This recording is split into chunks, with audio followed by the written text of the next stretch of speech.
وسلم وجميع sahibul hajah Akhil Karim Abdul Ghafur bin Ahmad Rosyidi sekeluarga sebutan kaul hormati, hadirin para teretan rahimakumullah.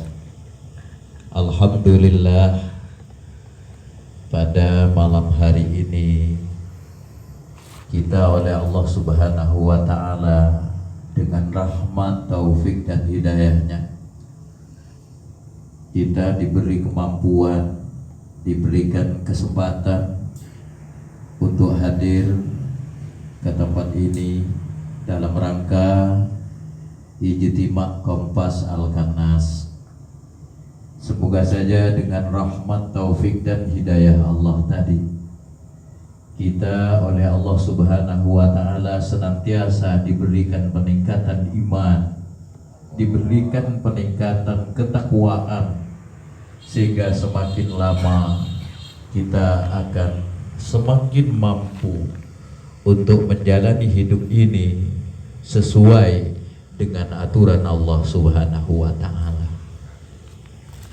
Ma'asyiral hadirin rahimakumullah, kita semua telah meyakini bahwasannya di saat kita menjalani kehidupan ini dengan mengikuti aturan Allah, maka kita bukan saja akan diberi kebahagiaan kehidupan di akhirat, tetapi juga kita akan mendapatkan kebahagiaan di dunia. Begitu juga sebaliknya, di saat kita ini menyimpang dari aturan Allah Subhanahu wa ta'ala, maka bukan saja kita dapat penderitaan nanti di akhirat, tetapi di dunia ini juga diberi sebagian penderitaan sebagai wujud siksa dari Allah Subhanahu wa ta'ala. Untuk itu kita senantiasa berharap, kita senantiasa bermunajat supaya hidup kita ini senantiasa dituntun dengan hidayah Allah, selalu mendapatkan peningkatan iman dan ketakwaan kepada Allah Subhanahu wa ta'ala. Ma'asyiral hadirin rahimakumullah, di antara penderitaan yang akan didapatkan kita apabila menjalani kehidupan ini tidak mengikuti aturan Allah adalah penderitaan yang akan diberikan kepada kita di saat kita masuk ke liang kubur. Kita semua merasa atau tidak, menyadari atau tidak, pasti apabila sampai waktunya kita akan dipanggil oleh Allah Subhanahu wa ta'ala. Dan setelah kita dipanggil, kita akan dimasukkan ke perut bumi, dimasukkan ke dalam kubur, yang di sana kita akan menerima bagian daripada akibat apa yang kita lakukan sepanjang kita hidup di dunia ini. Ma'asyiral hadirin rahimakumullah, akibat buruk atau penderitaan apa yang akan kita rasakan di dalam kubur jika kita menjalani hidup ini tidak mengikuti aturan Allah? Paling sedikit ada 3 penderitaan, yaitu yang pertama, Dawtatul Qabri. Dawtatul Qabri ini dalam bahasa Indonesia himpitan bumi. Setiap manusia di saat masuk ke perut bumi, maka bumi pasti menghempit manusia itu.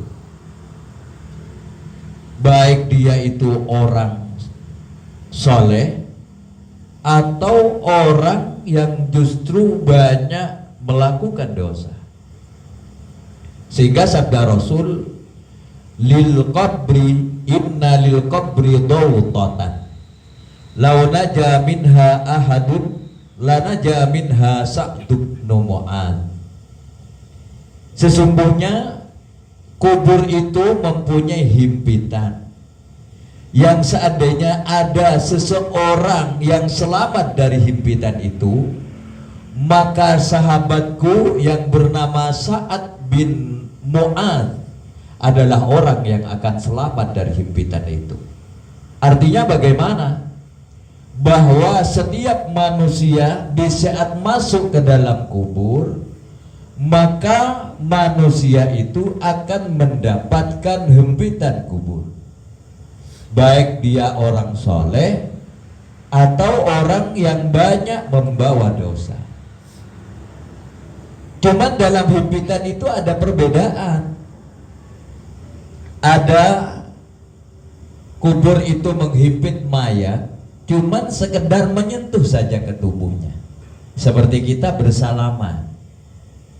Kita dicipta dari tanah, sekarang kembali masuk ke tanah, seakan-akan tanah itu rindu dengan kita, sehingga tanah itu bersalaman dengan kita. Jadi menghimpitnya cuman menyentuh saja ke tubuh kita, setelah itu melebar kembali.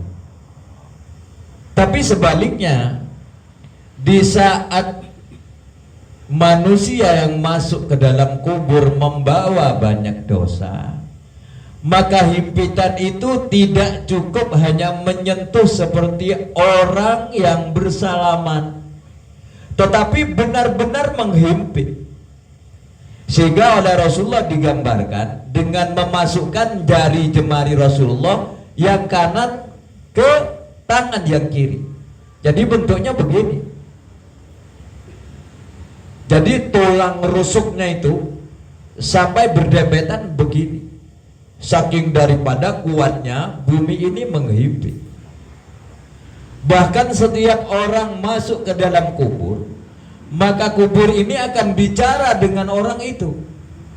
Apa pembicaraan kubur terhadap orang yang masuk ke dalam kubur? Artinya mayat yang dikebumikan. Kalau mayat ini dari orang soleh, maka kubur mengatakan begini, marhaban wa akhlan, engkau adalah orang yang paling aku cintai selama engkau ada di punggungku, karena engkau selalu melakukan kebaikan, karena engkau selalu menjalani hidup dengan mengikuti aturan Tuhan, aturan Allah. Maka lihat apa yang aku lakukan kepadamu saat ini setelah engkau masuk ke dalam perutku, kata bumi. Lalu apa yang terjadi? Kuburannya jadi luas, sehingga mayat merasa senang di dalam kubur itu. Dan di kubur itu terbukalah pintu, yang dari pintu itu mayat bisa melihat ke surganya Allah Subhanahu wa ta'ala. Inilah kenikmatan kubur. Tapi sebaliknya, kalau yang masuk ke dalam kubur ini orang yang banyak bawa dosa, maka kubur tidak mengatakan marhaban ahlan, tetapi justru kubur seakan-akan marah. La marhaban wala ahlan. Tidak ada ucapan marhaban dan ucapan ahlan kepadamu. Kamu adalah orang yang paling saya benci selama kamu ada di punggungku, karena kamu banyak melakukan dosa kepada Allah, karena kamu menjalani hidupmu dengan tidak mengikuti aturan-aturan dari Allah. Na'udzubillah min dzalik. Itu percakapan kubur kepada setiap manusia yang masuk ke dalam kubur itu. Bahkan kubur melanjutkan kalimatnya, lihatlah sekarang, kata kubur, apa yang akan aku lakukan kepadamu setelah kamu masuk ke dalam perutku. Apa yang terjadi? Maka kubur itu menghimpit orang ini, mayat ini, sehingga rusuk yang kanan nempel ke rusuk yang kiri. Na'udzubillah min dzalik. Untuk itu ada sebagian hadis menjelaskan bahwa sebetulnya bumi ini adalah selalu menjadi saksi terhadap apa yang kita lakukan selama ada di punggung bumi ini. Walaupun tidak ada orang yang tahu kecuali Allah dan malaikat yang mendampingi kita. Bumi pada saat itu di mana kita melakukan sesuatu, maka bumi itu jadi saksi kepada kita. Sehingga nanti di saat kita dihisab di padang mahsyar, di sana bumi akan berkata, betul ya Allah, orang ini banyak sujud kepadamu, orang ini banyak membantu saudaranya yang lain, orang ini banyak melakukan kebaikan. Tapi sebaliknya, di saat kita membawa dosa, maka bumi juga ada jadi saksi pada saat itu. Betul ya Allah, ini memang banyak melakukan dosa, melakukan apa yang dilarang olehmu ya Allah, aku yang menjadi saksi. Inilah bumi. Ma'asyiral hadirin rahimakumullah. Bahkan ada sebagian hadis yang menjelaskan bahwa sebetulnya bumi ini di saat melihat manusia banyak melakukan dosa, saking daripada marahnya bumi berdoa kepada Allah, mohon izin kepada Allah, ya Allah, izinkanlah saya ya Allah, saya tidak kuat melihat perilaku hambamu yang banyak melakukan maksiat, tidak mengikuti aturan yang kau berikan ya Allah. Izinkanlah aku untuk mendatangkan gempa dan memasukkan mereka ke dalam perutku. Itu kata bumi. Cuman Allah dengan sifat Rahman dan Rahimnya selalu masih menunggu waktu. Begitu juga lautan, begitu juga gunung. Semua di saat manusia melakukan banyak dosa, semua minta izin kepada Allah untuk memberikan peringatan. Meletuplah gunung, meluaplah lautan, datanglah tsunami, datanglah gempa pada saat-saat tertentu sesuai dengan izin Allah Subhanahu wa ta'ala. Bahkan sekarang ini, kalau kita dalam hati tidak muncul kesadaran, kapan lagi? Sedangkan seakan-akan mati sudah ada di dekat kita. Dengan adanya penyakit yang disebut corona, yang telah banyak ribuan nyawa melayang karenanya. Walaupun karena dokter, bukan karena corona, tapi karena penyakit yang dibawa oleh yang bersangkutan. Tapi pada hakikatnya memang tidak ada penyakit yang membunuh manusia. Cuman manusia akan mati karena dia sampai ajalnya.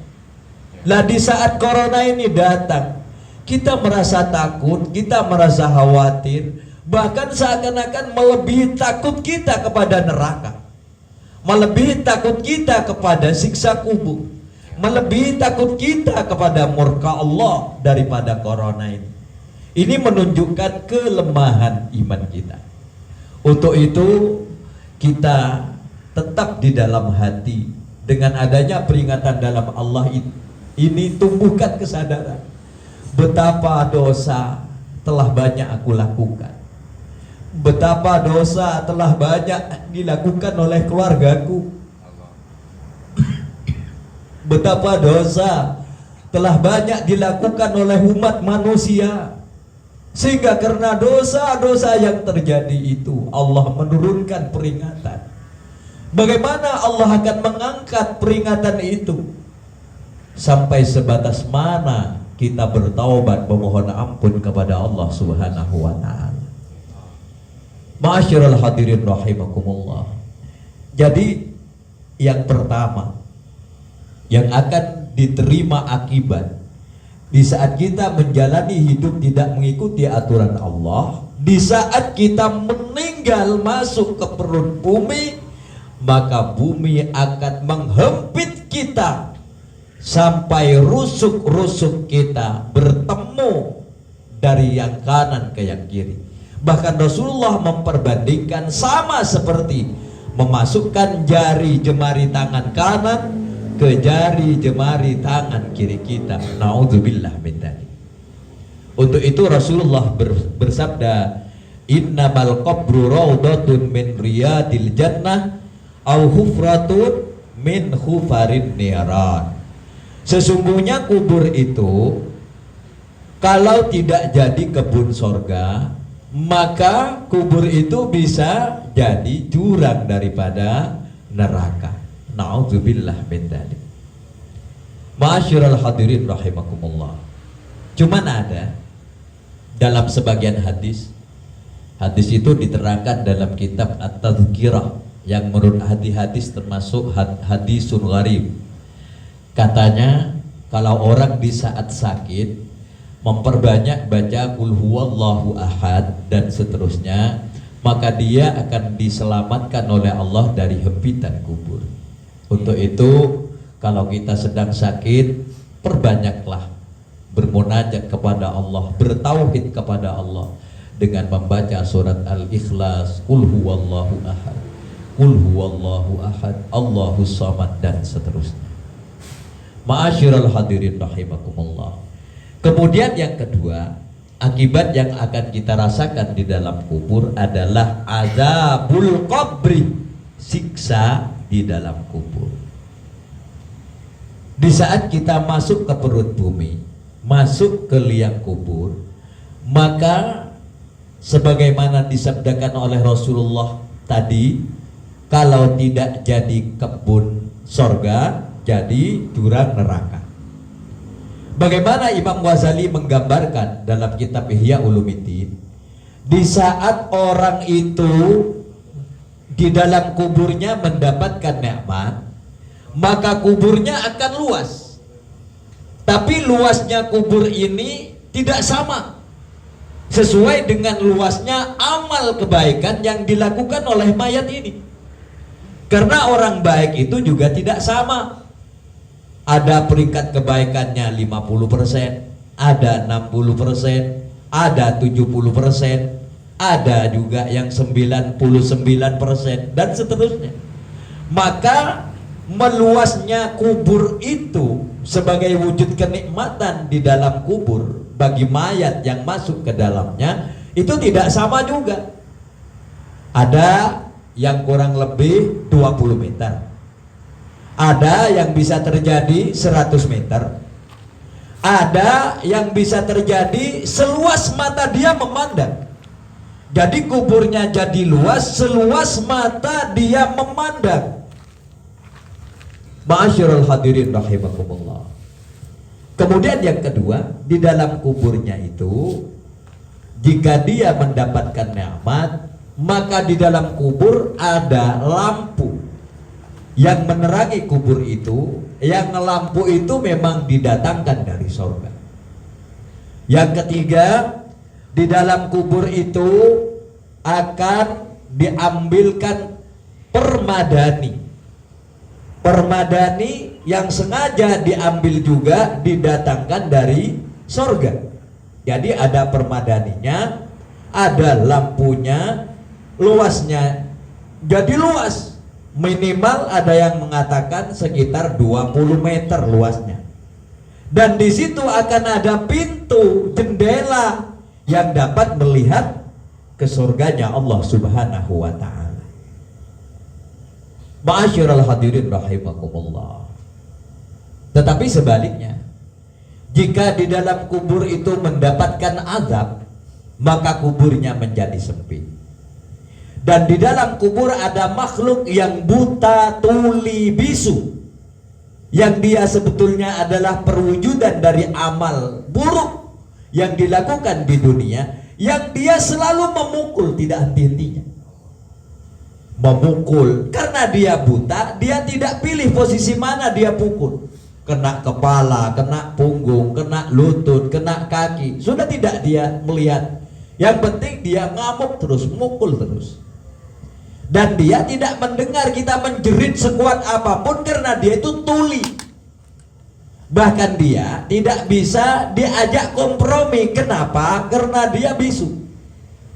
Itu yang diceritakan oleh Imam Ghazali dalam kitab Ihya Ulumuddin. Dan di dalam kubur itu ada alas yang diambil dari neraka, dan di dalam kubur itu ada jendela juga, tapi bukan melihat ke surga, tapi melihat ke neraka. Ini keadaan kuburnya saja. Ini belum lagi bermacam-macam siksa yang akan ditimpakan oleh Allah di dalam kubur sesuai dengan amalnya masing-masing. Bagaimana seandainya dia orang kafir, apalagi orang kafir. Dulu pernah Sayyiduna Abdullah bin Umar, Sayyiduna Abdullah bin Umar radhiyallahu an, beliau ini sedang berjalan-jalan di sekitar pekuburan Badar. Terus sedang berjalan-jalan, oleh Allah dibuka rahasia alam ini, sehingga diperlihatkan ada orang keluar dari kubur. Di lehernya ada rantai, dan rantai itu ada yang memegang. Lalu dia berlari ke depan Abdullah bin Umar ini. Lalu dia berkata, "Ya Abdullah, berikan saya minum, berikan saya minum." Di lehernya ada rantai dan ujungnya ada yang memegang. Lalu setelah Abdullah ini melihat dan mendengar permintaan orang ini, yang pegang ujung rantainya bilang, "La tuskihi, janganlah kamu kasih minum dia." Setelah mengatakan begitu, ditariknya lagi dia masuk ke dalam kuburnya. Setelah itu Abdullah bin Umar ini sowan kepada Rasulullah Sallallahu Alaihi Wasallam.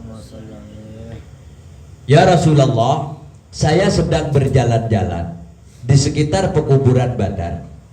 Lalu ada orang keluar dari kuburnya yang mana lehernya dirantai.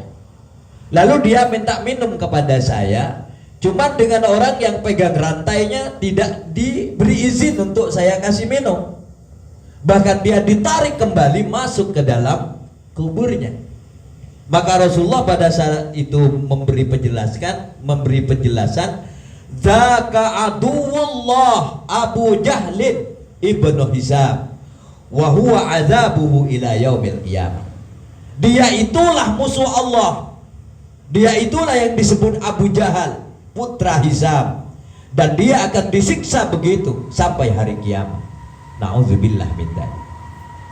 Bahkan di dalam kitab Is'adur Rafiq pernah saya temui cerita ada kuburan yang di situ ada dekat orang soleh. Lalu ada sebagian waktu orang soleh ini oleh Allah dibuka rahasia, sehingga dilihatnya di situ ada leher hewan keluar dari kubur itu. Setelah berbunyi 3 kali, masuk lagi ke dalamnya. Setiap sore muncul lagi leher itu, berbunyi 3 kali, masuk lagi ke dalamnya. Ternyata setelah diselidiki, maka orang yang ada di dalam kubur itu sering mengolok-ngolok ibunya dengan kata-kata yang buruk, sehingga ditampakkan oleh Allah kepada orang saleh ini ada siksa yang dia sedang jalani karena dia pada masa hidupnya sering menyakiti ibunya dengan olok-olok. Maka keluarlah gambaran leher panjang, lalu dia berbunyi seperti kalimat yang diolok-olokkan terhadap ibunya. Ada yang mengatakan berupa heman, karena dia sering mengatakan ibunya heman. Hemar ini bunyi terus, ya seperti kita seumpamanya kepada ibu, karena ibu kita sering memarahi kita, lalu kita nauzubillah mengatakannya anjing seumpamanya, atau mengatakannya pate gitu, amunye boy letua kena mate seumpamanya. Nah pada saat itu ditampakkan oleh Allah, keluarlah leher anjing, keluarlah leher hemar. Artinya yang mengatakan anjing kepada ibunya, dia dalam kuburnya disiksa menjadi anjing. Gambarannya seperti itu. Ma'asyiral hadirin rahimakumullah. Jadi yang kedua akibat yang akan kita terima kalau menjalani hidup ini tidak mengikuti aturan Allah, ya siksa di dalam kubur itu. Dan siksa di dalam kubur itu bermacam-macam sesuai dengan apa yang dilakukan. Kalau kita baca di dalam beberapa hadis, pernah ada seorang sahabat namanya Abi Bukrah. Abi Bukrah berjalan-jalan dengan Rasulullah, lalu menemui dua kubur. Lalu Rasulullah berkata kepada Abi Bukrah ini isi kubur ini sedang disiksa. Isi kubur ini sedang disiksa. Sehingga tolong ambilkan pelepah kurma. Diambillah pelepah kurma. Lalu pelepah kurma ini oleh Rasulullah dibelah jadi dua.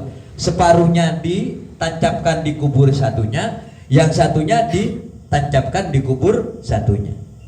Waktu itu Rasulullah memberikan penjelasan, dua-duanya ini di dalam sedang disiksa. Semoga oleh Allah diberi keringanan dengan ditancapkannya pelepah kurma ini, kata Rasulullah. Sehingga sahabat pada saat itu menunggu penjelasan gara-gara apa dia disiksa. Ternyata dia disiksa pertama karena kencingnya. Kenapa dia disiksa karena kencingnya? Artinya di saat kencing dia tidak hati-hati, tidak menjaga najis, sehingga najisnya kena kakinya, kena sarungnya, kena pakaiannya, lalu dia pergi sembahyang dan sebagainya, sehingga sembahyangnya juga tidak sah, bahkan tempatnya banyak najis. Karena itu saya sudah upload dulu waktu menjelaskan kebaikan di dalam Baitul Khala, saya sudah jelaskan itu. Begitu juga yang kedua ini disiksa karena banyak namimah. Apa namimah? Ngerasani orang. Dia sering bicara keburukan orang yang sesama muslim, yang seandainya orang itu mendengar malah dia itu sakit hati. Itu namanya namimah. Dia sering ghibah, dia sering ngerasani. Bahkan namimah sering dia itu mengadu domba. Nauzubillah min dzalik. Apalagi di saat Rasulullah menjalani Isra Mi'raj. Di saat menjalani Isra Mi'raj ini Rasulullah banyak diperlihatkan bermacam-macam siksa. Yang pertama, ada orang yang diperlihatkan kepada Rasulullah itu makan daging busuk. Jadi ada dua daging, yang satunya busuk, yang satunya masih bagus. Malah dia makan yang busuk. Sehingga pada saat itu Rasulullah bertanya kepada malaikat Jibril, apa ini malaikat Jibril, kok orang ini malah mengambil daging busuk daripada daging yang bagus? Maka malaikat Jibril menjelaskan, ini adalah umatmu yang melakukan zina muhsan. Dia punya istri tapi dia masih melakukan zina dengan orang lain. Itu namanya zina muhsan. Kemudian yang kedua, ada orang yang perutnya besar. Kata Rasulullah, besar perutnya seperti rumah. Jadi tubuhnya kecil, perutnya seperti rumah. Setiap dia bangun jatuh, setiap dia bangun jatuh. Kenapa? Karena perutnya terlalu besar. Maka pada saat itu Rasulullah bertanya, ini siksa apa malaikat Jibril? Ini siksa orang yang makan riba. Ini siksa orang yang makan riba, kata malaikat Jibril alaihissalam. Kemudian yang ketiga, Rasulullah melihat perempuan yang mohon maaf payudaranya ini jadi panjang. Jadi payudaranya ini jadi panjang, sehingga dia digantung dengan payudaranya. Sosona lanjut. Sehingga payudara itu karena panjangnya seperti tali, diikat ke lehernya, digantung dia dengan payudaranya. Maka Rasulullah bertanya kepada malaikat Jibril, malaikat Jibril, ini siksa apa? Maka kata malaikat Jibril, ini adalah perempuan-perempuan yang suka berzina, melacur, sehingga dia digantung dengan payudaranya. Nauzubillah min dzalik. Dan masih banyak lagi gambaran-gambaran. Bahkan kita Imam Ghazali dalam kitab Ihya Ulumuddin, di dalam kubur itu terkadang oleh Allah dimasukkan hewan buas. Ada macan, ada serigala, ada ular, ada kalajengking, ada buaya, dan bermacam-macam lagi hewan buas.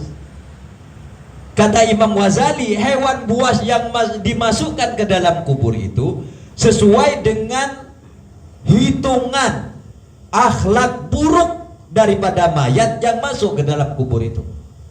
Jadi kalau dia suka dengki, suka adu domba, ini sudah dua masuk ke dalam kuburnya. Kemudian iri, Sudah 3 masuk ke dalam kuburnya. Kemudian 4 suka bohong, masuk lagi ke dalam kuburnya.